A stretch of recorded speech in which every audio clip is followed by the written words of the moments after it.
Hey guys, it's Thursday, April 16th. Today you're going to continue looking for your books and hopefully you'll find a book that you want to use for this final project today.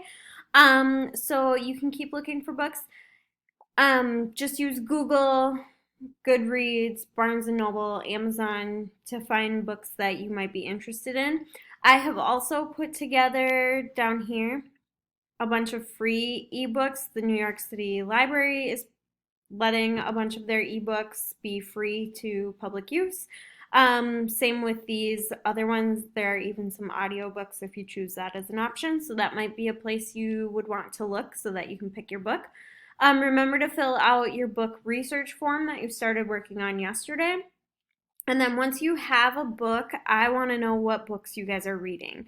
So if you go down to the independent reading unit and then click on this book selection form, and then just fill out this so that I know what book you're planning on using.